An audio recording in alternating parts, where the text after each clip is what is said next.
$10,000, growing every day. We're doing really well right now, actually. We're doing about $45,000 a month right now. And our sleeping bag hasn't even launched yet, which should boost that revenue. So that's pretty exciting, right, Kim? Yeah, it's growing really quickly, and I'm super stoked to get the sleeping bags out there so that can contribute. Yeah, I think by the end of the year, by the new year, we'll hit $500,000 in revenue, which that's a big milestone, half of the way there. And it's kind of a little bit of an exponential curve, right? Because the more products we launch, the faster we're getting to that million. So it definitely won't take as long for the second 500,000 as what it has for the first 500,000. Kim, give us a jungle slumber update. Awesome. Yeah, so I'm really excited to share this with you. So as I've just mentioned, production is well underway. I've got some photos coming up, and I'm getting regular updates from the factory via Skype. So I'm speaking to my main contact in the factory pretty much every day and asking her for updates and photos, and talking to her about things like, when are the first products going to be finalized? When can we get a sample sent for photography and things like that? The branding and labels are finalized now. They've been designed. They look really nice. I'll show you some of those in a moment. And I've begun working on the product listing. So planning for photography has begun. I think I've selected my photographer that I'm going to send the sample to later this week. Nice. So that's going to be well underway too.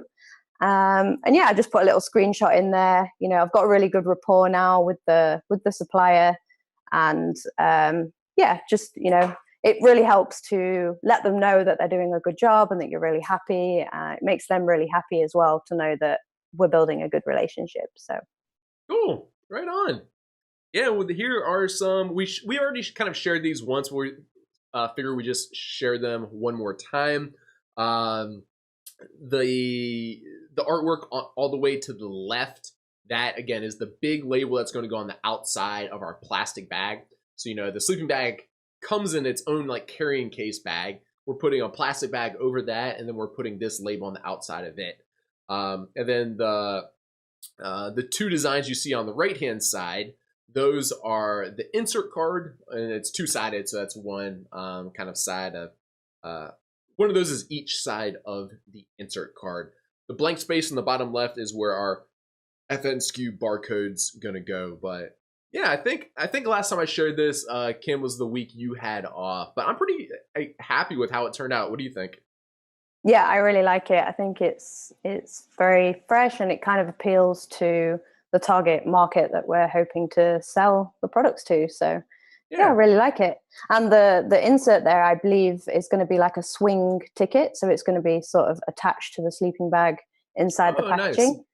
Cool. And then there's actually one more label that I've worked on with the supplier directly. So there's going to be a small fabric label sewn into the sleeping bag that has the washing instructions and care instructions and things like that. Oh yeah, did you have to give her like a design like in an AI file for that, or you just told her what you wanted to put on it? Or she made recommendations to you? Yeah, so she made some recommendations based on what other people do, and I changed it a little bit because I thought we could do better. But then there was a little bit of a communication hiccup with that. I wasn't we weren't quite hitting the mark as to whether she wanted a design or not, and in the end we just printed text on it. But I think potentially for the next time, we may even be able to sort of upgrade that internal label and add like a little thermometer to show what temperatures the sleeping bag can be used in. Yeah, so it was just getting a little short on time. So it's got one, and it does the job fine, but it's something that, I can change at no extra cost in the future just by providing a design. Sweet.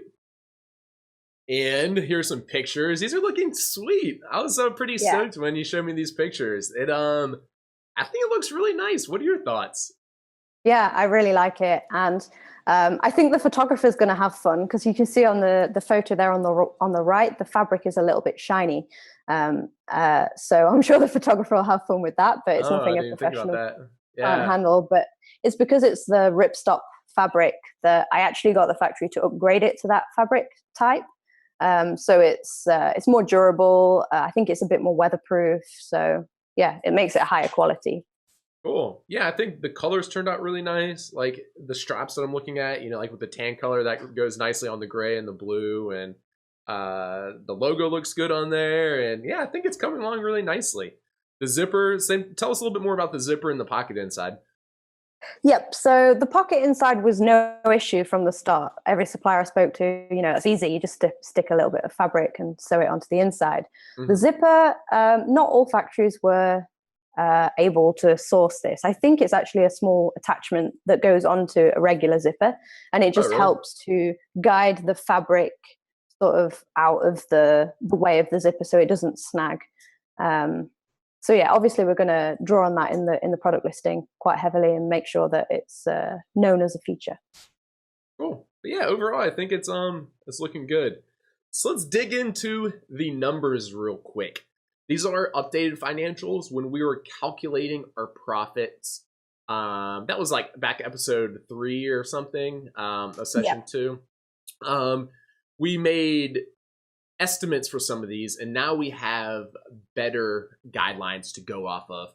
So we still haven't gotten a official shipping quote. I guess we should do that. We already have a relationship. We can do that. We just haven't yet. Although I think we have a pretty good estimate in there. But these are all of our financials. The price of the actual product ended up increasing a little bit from what we initially calculated. Talk to us a little bit more about that real quick, Kim. Yeah, so I think I was fairly detailed with my initial outreach in terms of like the spec that I wanted for the sleeping bag. But I suppose in those initial negotiations, the suppliers tend to just give you a quote like, yes, we can do that, give you a quote. And then when you get into a serious conversation, you start to really say like, I definitely need the anti-snag zipper. I want high quality fabric. I want this, I want that. It started to push the price up a little. And then obviously negotiations took place. This kind of happened with every single supplier that I was speaking to. So, I mean, I guess if it was, if I was to learn from that and go and do it again, then I could spend a little while longer on the specification before getting those quotes. Mm-hmm. And obviously, if we're doing this for the case study, and as it turned out, we still negotiated a price where the profit looks good. But obviously, if you're just starting out, you may get those quotes, realize that the price is going up, and decide to look towards another product or look again for further suppliers. So there's lots of different ways that you can approach that, I think. Yeah. Yeah, normally my target is 100% ROI, so 100% return on investment on the landed cost. This item's going to be a little bit lower than that. However, it's still a pretty solid profit. Like £6.50, which is $9, maybe even closer to $10. Yeah. So it's pretty good. Like on a sleeping bag selling for 27 pounds, and we're going to do like almost $10 profit per sale. If we just sell 10 a day, it's $100 a day in profit, which I'm happy with. So I'm still, even though the price increased a little bit, I'm still happy with the overall numbers, and we may be able to squeeze out a little bit more profit by increasing the price a little bit more, or hopefully getting the shipping down a little bit. So yeah, we can see how it goes. But overall, I'm still optimistic, and I feel good about the financials. You talked to us a little bit about the quoted price being higher. Yeah. What you want to talk to us about these other kind of decisions listed on this slide as well? Yeah. So in the end, the supplier that I decided to choose had, without a doubt, the highest quality product. There was another supplier which may have been very slightly cheaper, but it was by such a slim margin. But the product really wasn't as good. So in the end, it was like, I want to have a high quality product. That means that you can potentially sell at a higher price, like Greg said. And also it lends itself to so many other things as well. You can boast about extra features. You are more likely to get good reviews, less likely to get bad reviews. In the end, I went for quality, over sort of getting the price even further down. So that was kind of my main thought process behind that decision. And then also, obviously, we're launching this product in the UK right now, but in the future, we could increase profits for this particular product by expanding it to the US, Germany, or across Europe. So, the legwork's already been done in getting this product spec'd out to a high standard. So then we can start to increase the profits by selling across marketplaces in the future, potentially. Cool. Launch time, first week of November. Are we still on target for that, Kim? Yes, I'm hoping so. So like I said, that's only a week away. Yeah. So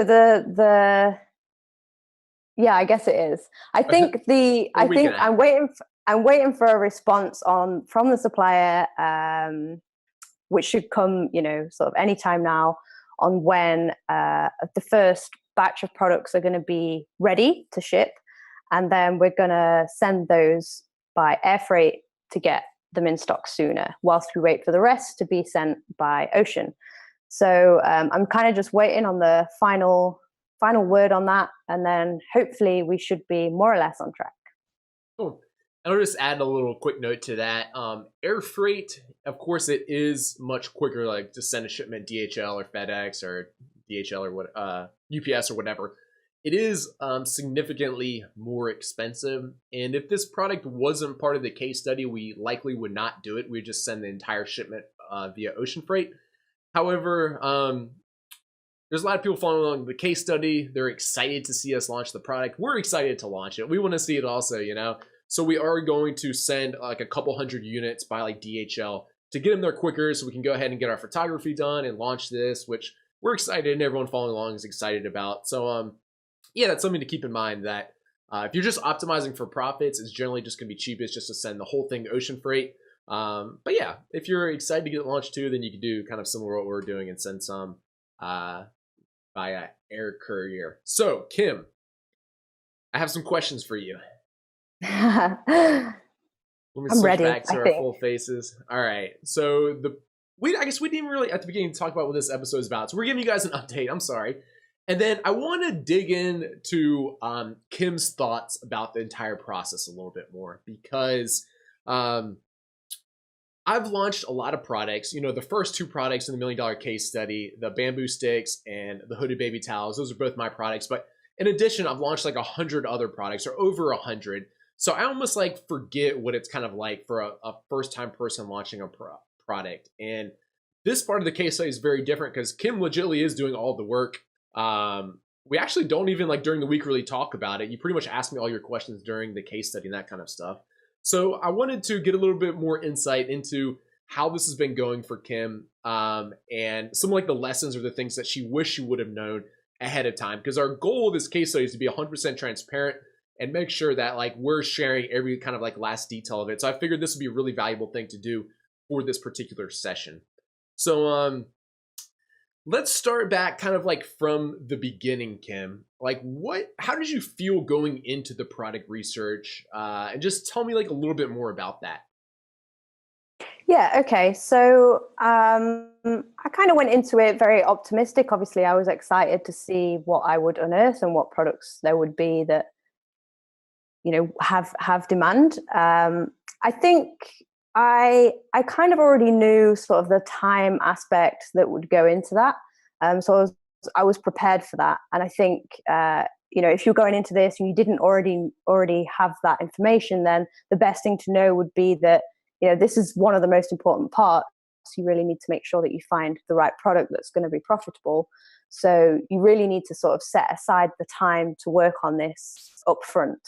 And that's kind of a wider lesson with launching, for the whole process. There's a lot of upfront time, but once you launch, that starts to gradually get easier and easier, or so you've told me, Greg.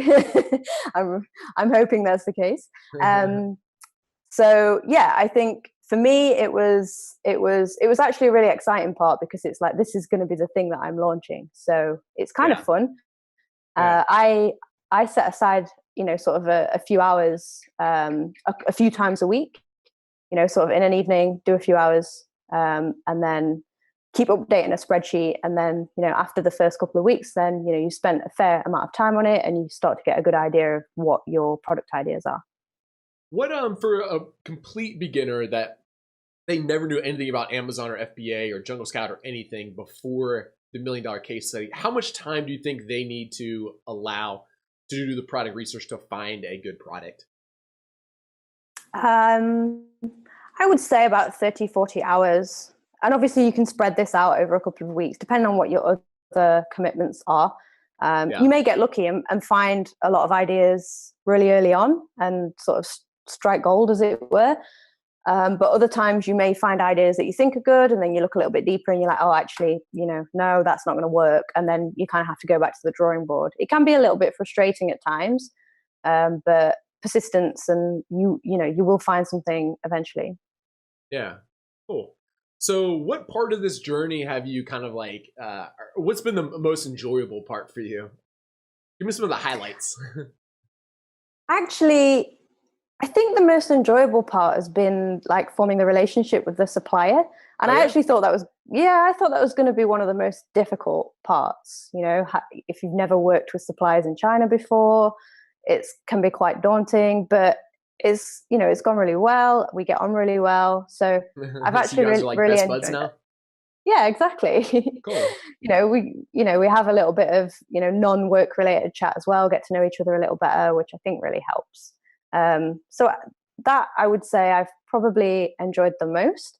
And then outside of that, I've enjoyed sort of preparing all the branding and, thinking about the photography, and because those are things that I enjoy already. Right. You're kind of like Yeah. the creative type like that, right? Yeah.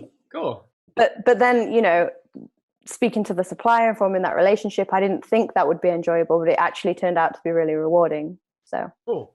I think actually a lot of people, one of the things that they're most intimidated about are trying to build relationships or reach out and communicate with people in China. So that's cool to hear that that's been one of your most favorite parts, because like I said, I think a lot of people are like, that's really intimidating or scary to them. But yeah, I guess it shouldn't and be, huh?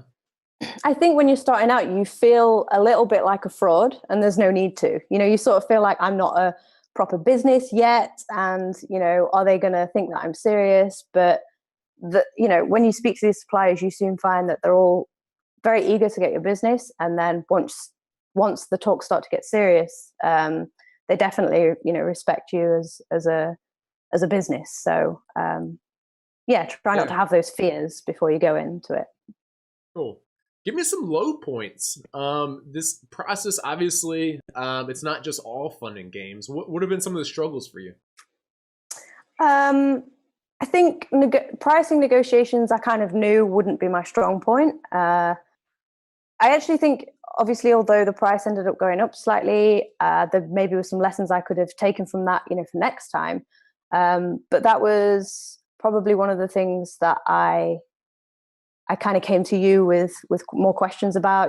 Can you help me out with things to say? And I think we did sort of cover that in the case study as well. So, some tips for negotiations. So that was one of the things for me.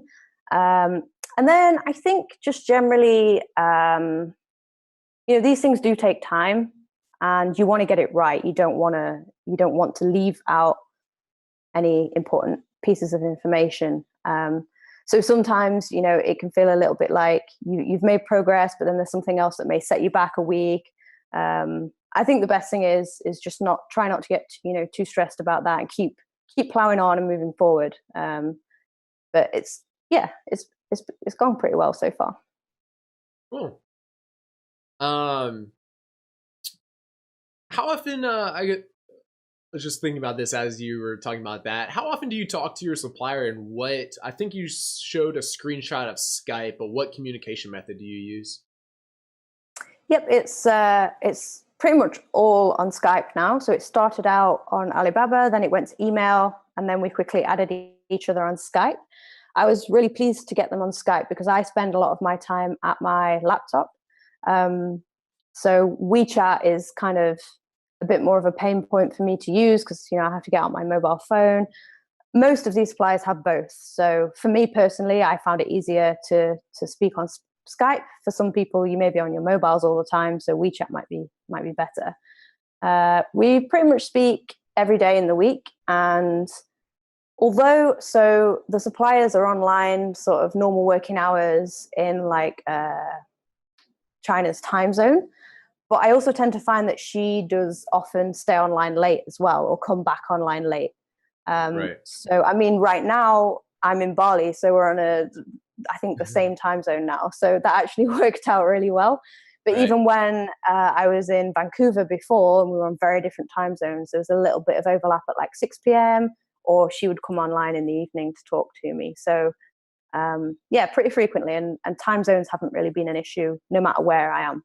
So Cool. Yeah, I found the same thing, that they seem to be pretty good about, or they understand that. I'm sure like a lot of their clients live in the Americas, right? That they either have to wake up early or stay up late to like make sure they overlap for a few hours. So that's yeah. good. It sounds like you're pretty happy with your supplier, and it sounds like that's going pretty well. Do you have any tips for people when selecting their supplier to try to make sure that they get a kind of a good one like you have? I mean, I guess we haven't like got the production run, judge the quality yet, but like overall, it seems like a pretty high quality factory. Yeah, it looks like it's going well.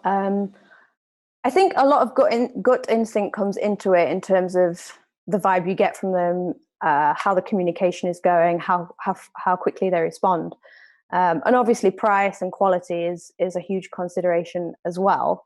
Um, but I think the supplier that I chose, not only did they have the best quality, they were always the most communicative, and some of the others took a day or 2 days to reply, and I think that was a big telltale sign. And actually now with this supplier, I sometimes have to say to her, if I send her a message that's out of her time zone, I will even say, if it's not urgent, I'll say, don't reply until tomorrow, or because I don't want to put too much pressure on them to be like, oh, I must reply at all times when it's not urgent. So Right. you can really set those expectations with each other of when you expect to get a response, and those sorts of things. What you said you talk like every day. What types of things like what comes up? What do you have to talk about every day? Give some So if examples or yeah. Yeah, so sometimes she'll speak to me first because she'll have an update. Sometimes I won't have heard from her all day, and then in the afternoon I'll send her a message like, do you have any updates? A lot of the things that we speak about are actually ironing out the finer details, like, for example, the labels, and seeing examples of those.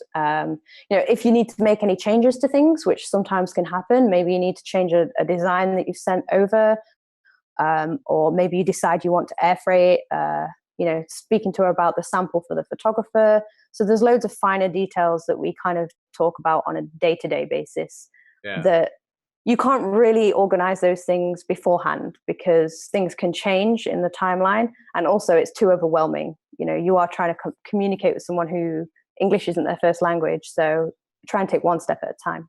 Yeah. Yeah, that is a good point. That there is, especially with the first order, because that's like when you're trying to get your artwork stuff ironed out. There is a good amount of back and forth. Like a lot of times, like they'll print one unit, or like they'll print the first insert card or whatever, and they'll send you a picture, and it's like, wait, no, that color doesn't look right. Can you change that? That is a good point. Something that I don't know if we've mentioned before, that like during the first few weeks, well, especially with the first order, there's a lot of just like back and forth to make sure everything's looking good. Not necessarily super time consuming, right? Just like, would you say, or how long would you say each day? Or maybe how many Oh, minutes a week? I would say, sort of 30 minutes a day, maybe some days a little bit more, some days even a little bit less. Okay. So it's just, quick updates if you're online at the same time. And also we tend to find that typing or instant messaging works fine for us. Like, I think she's a similar age to me, and we get on really well just by typing to each other. Some people might find it better if you just have a quick 10-minute call every day or every other day. So I think, find what works best for you. Cool. And just to clarify for the audience, all your communications are in English, correct? You don't do any translating. You don't try doing translating to Chinese.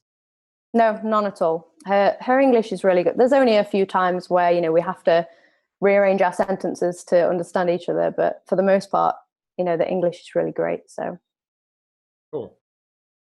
So, tell us a little bit more about. Obviously, you're in Bali right now. You kind of started traveling when we started the UK launch. You were, when we started phase 2 of the $1 million case study, you were still in the UK, yeah? Yeah. Since then, you became professionally homeless. Yeah. Tell us a little bit more about that. Like, how has that worked out? What are the benefits of that? What struggles have you had? I think a lot of people watching would probably, the idea of living, you know, in front of the pool like you are right now sounds pretty enticing. Yeah, sure. And yeah, it's pretty awesome, I won't lie. Obviously, it doesn't come without like some drawbacks. Everything in life has pros and cons, right? But for me, I think in terms of, you know, the product launch, it's been fine. I'm not trying to like travel to a different place every week, so I'm not exhausting myself that way. I think that would be too much for me personally. And so once I get settled in a place, I can get into a routine and I know what time my suppliers are going to be online and so on. And right now we're in the same time zone, which is great. Um, but yeah, I mean, I think it's really awesome that I can do this from anywhere. You know, I started it in the UK, but now I'm traveling. I can still contact my supplier every day. I can still send the inventory to the UK and I can still sell it on Amazon. It doesn't actually matter where I am. So Cool. Awesome. One person in the chat box says, "What do you think about Chiang Mai?" And you haven't been there, Kim, have you? not yet. I can speak to that real quickly. All right, so what Kim's doing, you know, a lot of people call it like being like a digital nomad. Some of you guys know that like I've been traveling for 3 years. That's kind of how I live my life as well.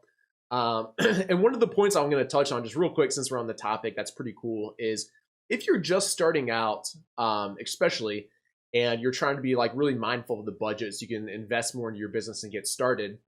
Um, Southeast Asia has become like a popular part of the world for people to travel to and kind of like live at. With the invention, you know, of like Skype and everything else, it's easy to do. Obviously, I'm in North America right now. Kim's in Bali, and we're communicating just fine. But Chiang Mai in particular, and all of Thailand and most of Southeast Asia, is a very inexpensive place to live with a high quality of life. And there's also a scene there of a lot of entrepreneurs doing e-commerce and selling on Amazon. So I think it's really cool because you can live a high quality of life for inexpensively, which means you have more money to invest in your business, and you can become surrounded by an environment of people, of like-minded people. So I think it's difficult, you know, like when you're not kind of in or like involved with groups of people that are like selling on Amazon or e-commerce or entrepreneurs or whatever else. It can seem like pretty daunting, or maybe like, wait a second, only people like on the internet can do that. Like, I'm not skilled enough to do it. But then like if you're hanging out with like in the same room of like 20 other real people that like you're also now friends with, and they're all like successful Amazon sellers, and it's like, oh, okay, like this is very real. People are really doing this. It's not that difficult to do. Like, wait a second, this guy doesn't seem very smart, and he's like doing 100K a month. Like, dang, I could probably do better than that. Like, you know what I mean? So yeah, I'll just end. To answer the question in particular about Chiang Mai, it's like one of the like the largest hotspots in Southeast Asia for like these communities of kind of entrepreneurs. So yeah, I'll just kind of touch on that real quick. Do you have Yeah, anything you want to add to that, Kim? yeah, that's a really good point. So I guess I didn't mention, but I actually I've joined a co-working space here in Bali. I'm in Canggu, and there's a whole mixture of people that, you know, do all sorts of different things. But like you say, it's a community. There's a closed Facebook group for the co-working space, and people are always sharing like skills and ideas, or, you know, working together. But equally, you know, if traveling isn't your thing, you know, maybe you do want to stay at home, and that's, you know, that's fine too. There's loads of online communities on Facebook and other places that you Yeah, can join as well to the same effect. You know, I that's a think the really good Amazon point. community is great. Yeah, I mean, I get notifications every single day from Amazon communities that I'm in on Facebook, where people are asking questions, and then other sellers are diving in with answers and helping each other out. Yeah, that is a really good point. You know, you don't obviously you don't have to be you don't have to travel to immerse yourself in communities like this. You know, you can find them online or even local communities. The thing I really like about like local, meeting like real life other people, is the fact that like at that point it just seems like so much more real to me. Like when I'm hanging out, I'm at dinner with like 10 other people who are like uber successful Amazon sellers, right? It's like, okay, like that's at that point, like it's very real. One thing I would encourage you guys, even if like you're just want to do like a more of like an online type community, would be and a good place to find these is like in our Facebook group or on Facebook. would be try to come up with like a group of people who maybe like you can hold each other accountable, and you can like have a little bit more of like an intimate setting, and that way you're not as scared to like share some of the things. Like one of the things that I found about Facebook groups in general is if you're just browsing them and just reading them, pretty much everyone goes to posts on Facebook because they are worried about something, or they have a question, or they're concerned, or something's not going well. And the downside of that is it can seem like it is like extremely difficult, and everyone has tons of problems because that's what they're posting about. Most people don't post like, oh, just ordered my shipment today, like, and like, I'm really stoked about it, or like, generally people don't post all the good things. So I think sometimes people get this impression that like only bad things happen, right? So that would be like one little tip. So one thing I want to talk to you about, Kim, is you obviously have a lot going on. You're working full time at Jungle Scout. We haven't reduced the load of work that you have, even though you're also launching this product throughout the case study. You're in Bali, so you're traveling. I'm sure it's really a lot of really exciting stuff going on there. Do you want to talk a little bit about kind of like managing your time, or any tips that you have? Because you have a lot going on right now. I think like this would be applicable to someone else saying like, hey, I also, like other people have full-time jobs and they're watching this. It's like, well, I guess you do too, Kim, because like I said, we haven't lightened the rest of your Jungle Scout load, even though you're launching this product. Yeah, for sure. And I think, although it can get intense at times, or, slightly more stressful because you're, really trying your hardest to launch as quickly as possible. I think for me, what's really helped is, first of all, making lists and trying to document everything. Otherwise, all the research you do, all of the things that you've negotiated, everything like that, it kind of gets lost in your brain. So I try and document as much as physically possible, and keep a list of all the things that I need to do each week, and break that down into more manageable chunks. So that lends itself to more of a balanced lifestyle, because then you've got your other commitments, and then that you're going to spend an hour or two on these days in the week doing these tasks. And I think the other thing as well is every hour that you spend on it, you're moving forward. Even at those times when it feels like it's frustrating because something's happened that you didn't expect, that is still progress too. And I think for the case study, obviously we're trying to launch as quickly as possible.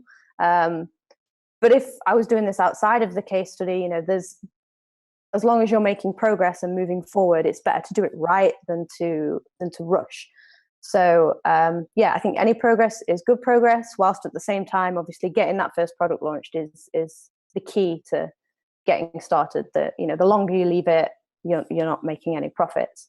So it's a bit of a balancing act sometimes, but I just try and be super organized and figure out how to best spend my time. Cool.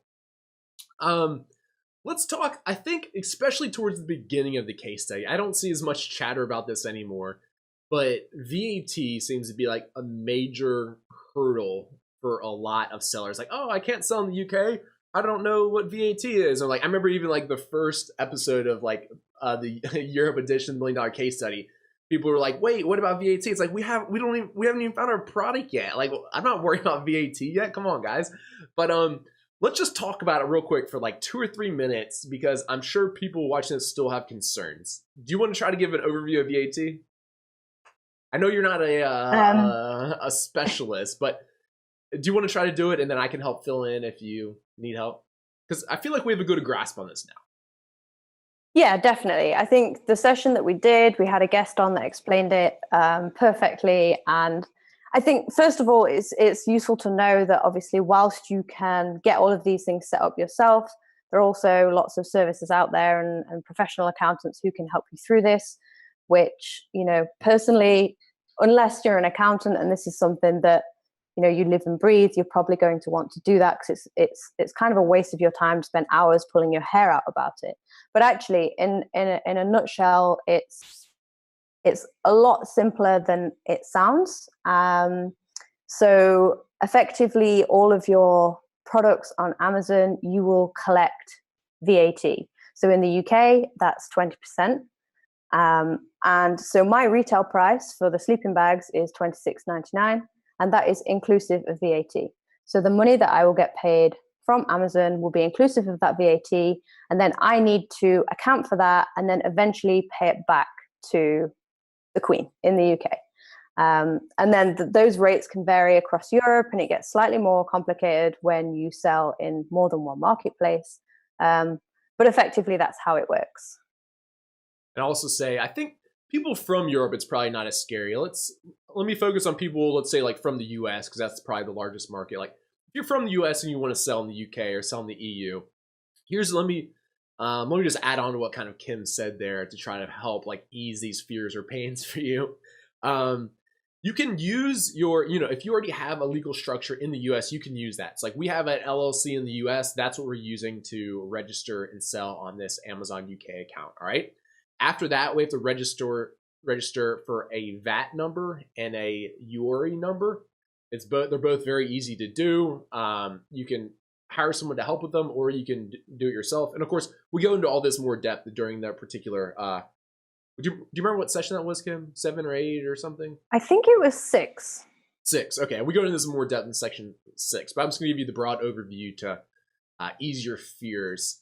After you do that, when we import our goods, we essentially pay a deposit for our VAT. So, we're importing, let's say, $5,000 worth of goods. We're going to have to pay at that point like $1,000 deposit to the Queen. She holds on to that money for us. Then when we remit our VAT, which I think is every 3 months in the UK, I could be wrong, but let's just call it 3 months. We're going to figure out exactly how much we owe, which is going to be that 20% of the top line revenue. We're going to pay that, or at that point we settle up with the Queen. So, if we at that point decided that we actually need to pay $1,200 of VAT during those 3 months, then we owe $200 more. If we only have to pay $800 of VAT during that time, then they pay us back $200. So once you watch this episode, like it's not as scary as what everyone like makes it seem. It's not like this quite as much of a maze as what everyone thinks it is. And I would encourage you guys to go back to our blog, the overview of that session, because I think we distill it pretty well, right? Yeah, I think, I mean, personally, I understood it so much better after listening to all the advice in that session. And like I said, for me, it's still, I still want a professional's help in terms of setting up and making sure that I pay the right amount. But in order to understand really how it works and, what you're liable for, it's a big help. Cool. So one other snag that I'm just remembering now that you didn't mention earlier when I asked you the question was about the little tagline. Talk to us about that real quick. Yes. So as I said, sometimes things can happen that you didn't expect. So our initial logo that we had designed, we came up with this really nice slogan. I think it was built to endure. Now, somebody else thought that was a nice slogan and they have trademarked it. And it was actually a trademark in the UK for a similar sort of business. So this is, a red flag. Like we really don't want to put this on our products. Even though we're just selling on Amazon UK, we might not get caught, but it's not worth the risk. So you mean a US, it was a US trademark, right? I think it was a UK. Yeah. Oh, really? I thought it was a US. Was it US? One, but whatever. Oh, potentially, yeah. But it was the same category as well. It was the same product category. It was an outdoor company. So yeah, a pretty clear IP infringement case could be made out of that, I think. Yeah, and whilst it wasn't even our brand name, it was the slogan on the logo. So yeah, luckily this was caught early enough, and I got straight on Skype to my supplier and said, have you printed this yet? Wait, we've got a problem. And she was like, no, we haven't. Luckily, all they'd done at this point was print a test version of the product, which is in the photos. I'll just share that real quick. Yeah. This one over on the left, you can see it says Jungle Slumber, our logo, and then it says like built to endure underneath. And I forget who even made that up, but or came up with that. But I think they just kind of came up with it, and then we didn't even think to check. Oh, is that trademarked? And that was trademarked as someone else's. I think they were using it as a slogan too. So that would not have been good. So I don't know So that was a good lesson that you should, Yeah.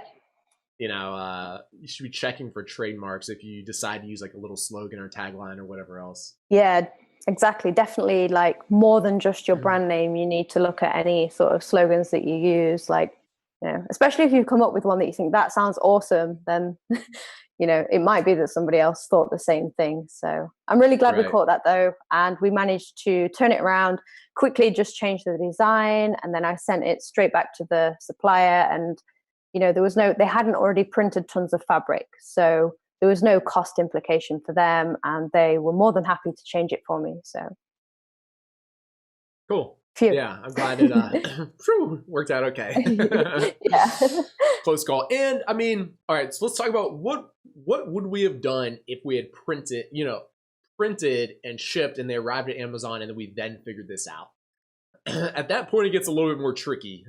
I'm pretty sure it was a US trademark, Kim. So Okay. at that point, it's like the trademark wasn't registered in the UK. At that point, you might want to kind of ask the advice of a lawyer.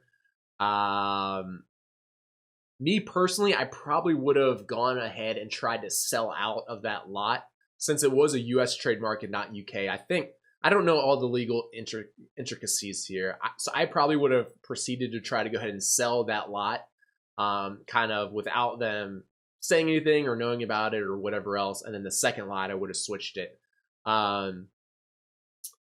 Yeah. At that point, it would have just gotten tricky. So I guess I'm glad we figured it out or discovered that ahead of time. Yeah, I mean, obviously that would be a risk. I mean, I would hope that if a company like that spotted it and then contacted you and said you need to change this, and you said, okay, I'll change it, and hopefully that would have been the end of it if that was the case. But yeah, I guess everyone can learn from my mistake and make sure that they check for trademarks for all of their slogans and logos and everything. Yeah. Cool. If people, so we do everything we can, during this case study to like try to lay out every single thing and be able to proactively answer everyone's questions, but it's almost impossible. Like everyone, of course, always still has a few questions for it or like questions about it in general. You're pretty fortunate because you're on the Jungle Scout team, so you can kind of ask some of the other people on the team. But you haven't even really asked me any questions. Maybe you have some other people. What are some how do you go about doing things like if you can't find the answer or you're stuck on a part? Have you found where do you go for like good resources or getting those questions answered or whatever? Yep. So actually my first port of call would be Google. I know it sounds simple, but and if at first you don't succeed, try a different search. You can usually find at least some form of answer, or at least the beginnings of an answer, just by searching. So that usually is my first port of call. And then I, after that, I would probably rely on communities. So whether that would be contacts that I have or I've made since I've started on this journey that I know would know the answer to my question, I'd ask them, and people are usually more than happy to respond. And then, the Facebook communities, like we said earlier. And obviously, of course, there's a whole range of content on the Jungle Scout blog and in our videos. So sometimes I just go back, and sometimes I know the answer to something and I've just forgotten. So I have to sort of go back and revisit some content and understand it in a little bit more detail. So I would say, yeah, that's basically. And there's been no question that I haven't found the answer to yet by doing those things. So. Yeah, and I think the other thing is once you become a seller and you have the experiences, you can pay it back by helping new sellers yourself. So that's how a community works. So yeah, I think those are the main things. Cool. There's some questions in the chat box about a freight forwarder or shipping. Do you want to? Why don't you take a stab at that? Maybe a big picture overview of it real quick, or anything that you've learned, and I'd be happy to chime in with this as well. Yeah, so similar to VAT, this was probably the biggest topic that I had kind of no experience and the least knowledge about prior to starting. And again, we did do a session on this, and again, it was covered in quite a lot of detail and explained how everything works. So I'll use the sleeping bags as an example. So we're having the supplier our sort of terms at FOB. So the supplier will send my inventory to the port in China and handle everything involved with that process. And then from that point, I will negotiate a price with a freight forwarder, and they will handle everything from there.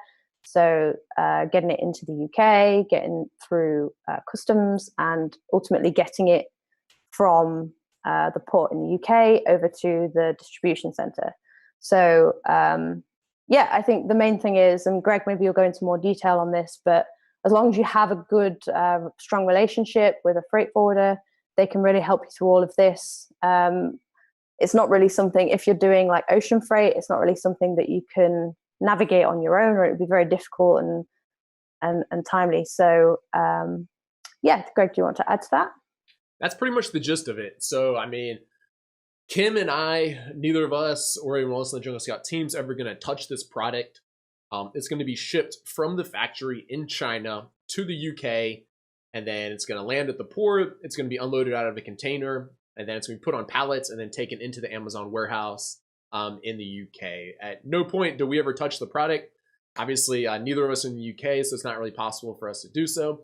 So that's one thing to understand. And then two, like you made a great point there. I think everyone always has lots of questions about this because it sounds like when you hear sometimes like freight forwarders or whoever else talk about this, they talk about like customs and duties and this paperwork and fill out this form XYZ that you've never heard of and all this crap.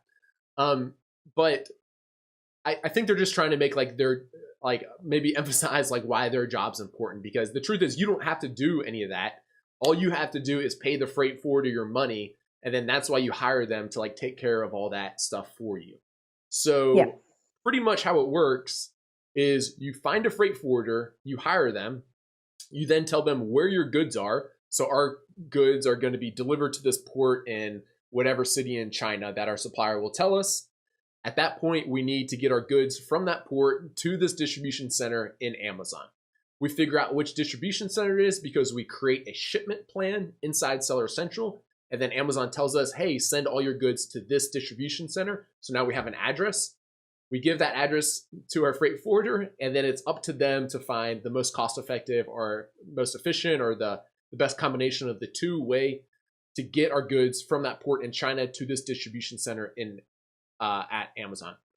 There is like a few more small things about that, but the freight forwarder will ask you and like hold your hand to kind of get those things done.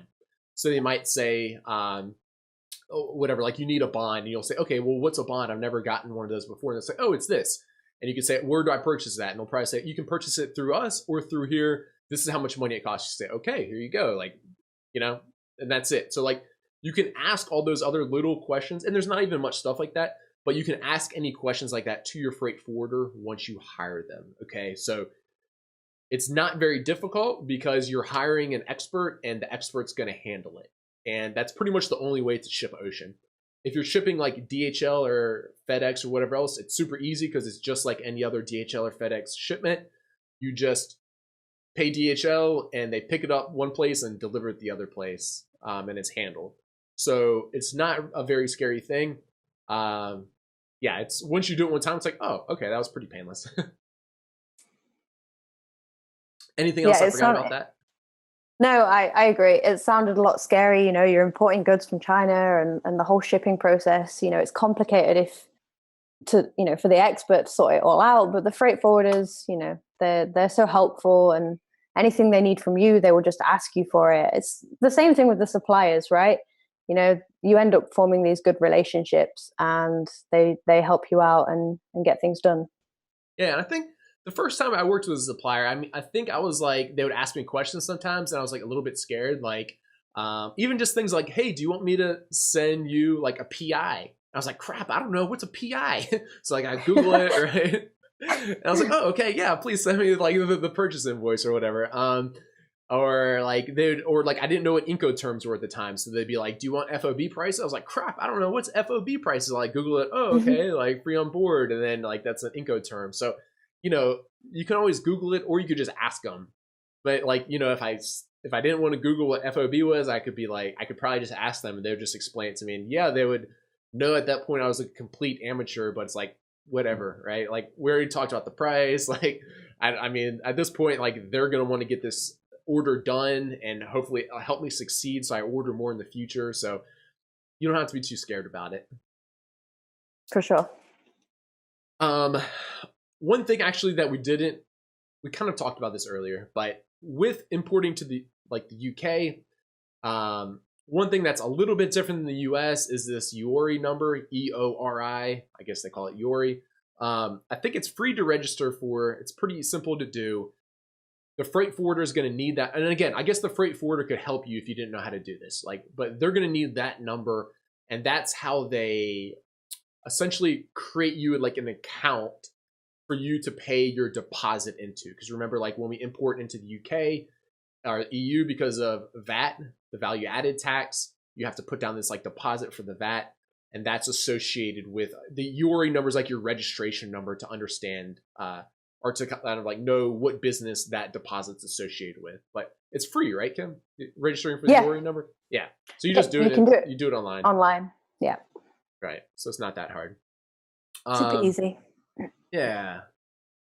Let me see kind of what other questions I have for you, Kim. One of the things I see here in the chat box I want to ask you about. Shall we talk about pan-European real quick? There's some questions about it. If we're going to be selling in other countries, if so, which countries are we going to be using the pan-European program? I'll be the first to admit I'm by no means an expert on this, but I think we have a decent handle on it between the two of us. Do you want to start with it?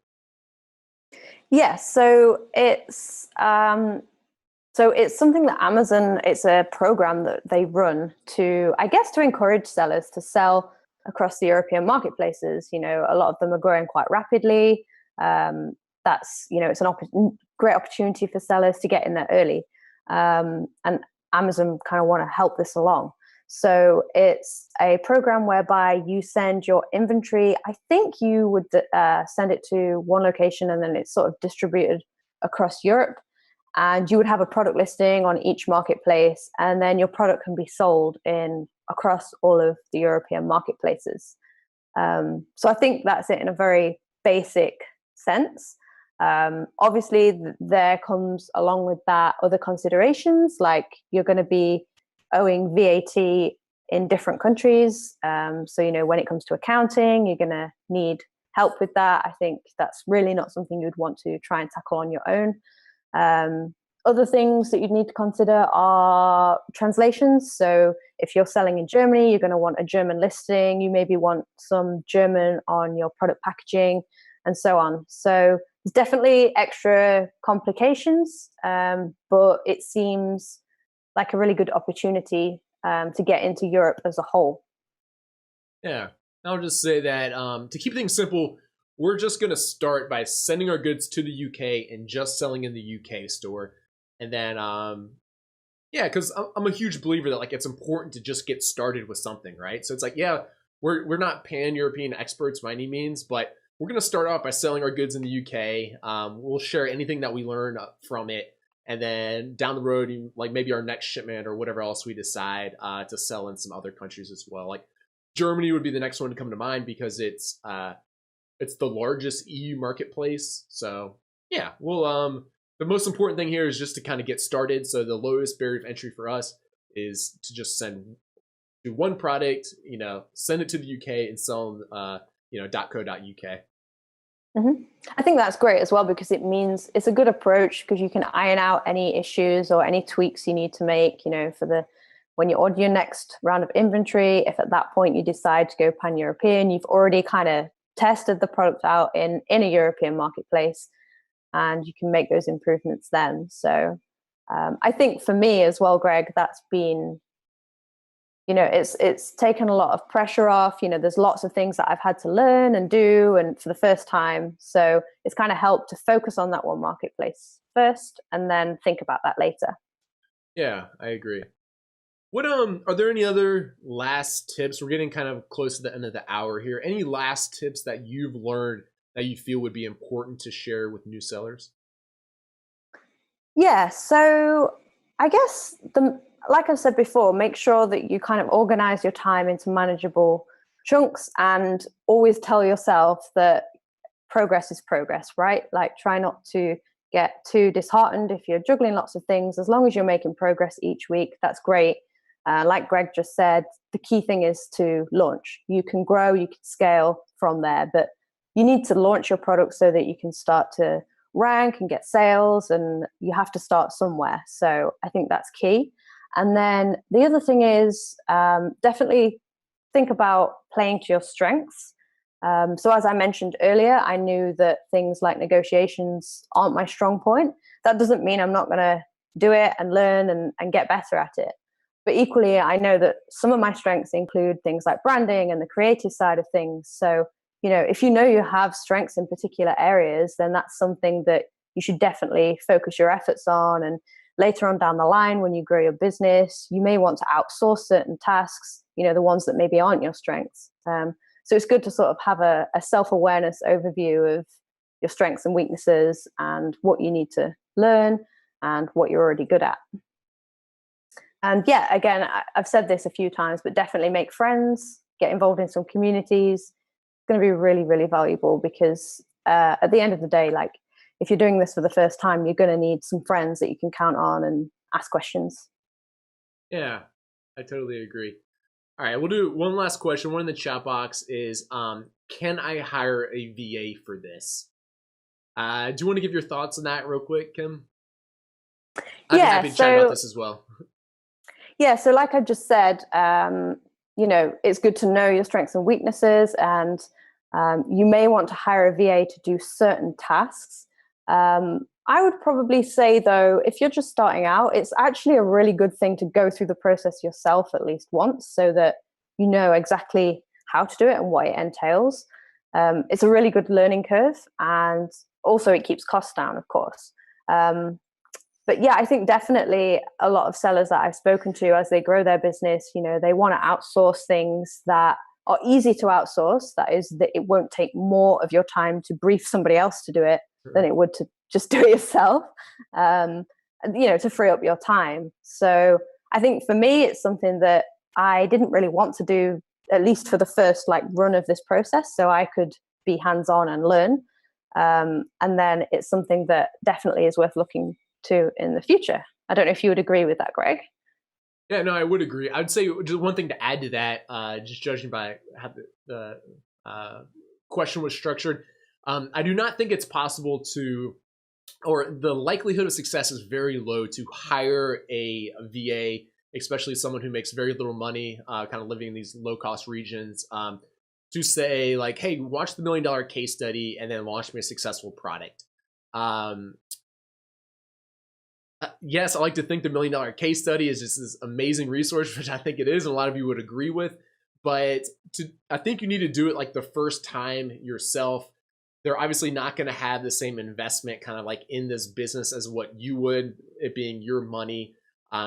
So the likelihood of them doing that and succeeding is much lower than like what it would be with you, because of course, like I said, it's your money, it's your investment, and like kind of like the willingness to like do well with it is just a little bit different than what it would be just hiring like a VA to kind of go through the whole process and launch the product for you. So I wouldn't really recommend that. I would recommend, like Kim said, going through it yourself, especially the first time, learning your ropes, and then instead of like trying to hire someone to do the whole process, like pick the certain points that you're not good at or you don't enjoy or don't bring, like you energy, and have kind of other people do those. I think that would be the best way to go about it. So that being said, we are at the top of the hour. Next week, tell us what we're going to be talking about, Kim. So next week, we are going to be talking about international payments for Amazon sellers. So this is really important for this part of the case study. As you know, I'm launching in the UK. There's extra considerations that you need to think about. So if for example, you're a seller in the US and you make money in the UK, how do you handle different currencies and payments and things like that? So we're going to cover that, cover all of the options and tell you exactly how to handle those payments.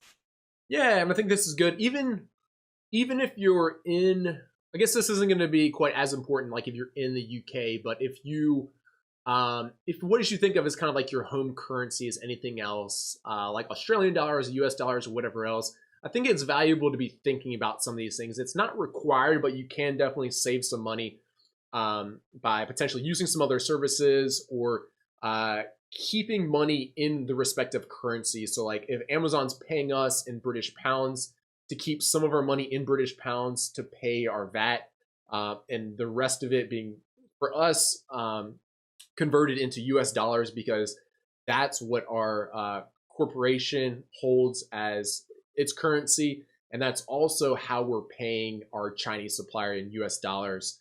It's much less common to pay them in Chinese yen. I think it's their currency. I might have made that. No, I made that up. Chinese room. I forget now. That part's not important. If you guys haven't registered for the $1 million case study, you're crazy. You've lost your mind. junglescout.com/million. Register for the $1 million case study so you can be updated as it progresses and as we reach those milestones and ultimately the $1 million goal. Smash that like or love button right now. And if you're viewing on YouTube, please subscribe to our YouTube channel. It helps us out more than you think. Kim, it's way past your bedtime. Thank you very much for tuning in the late night. I got to get back to work and you need to get to sleep. So I'll see you next week. Bye. Bye.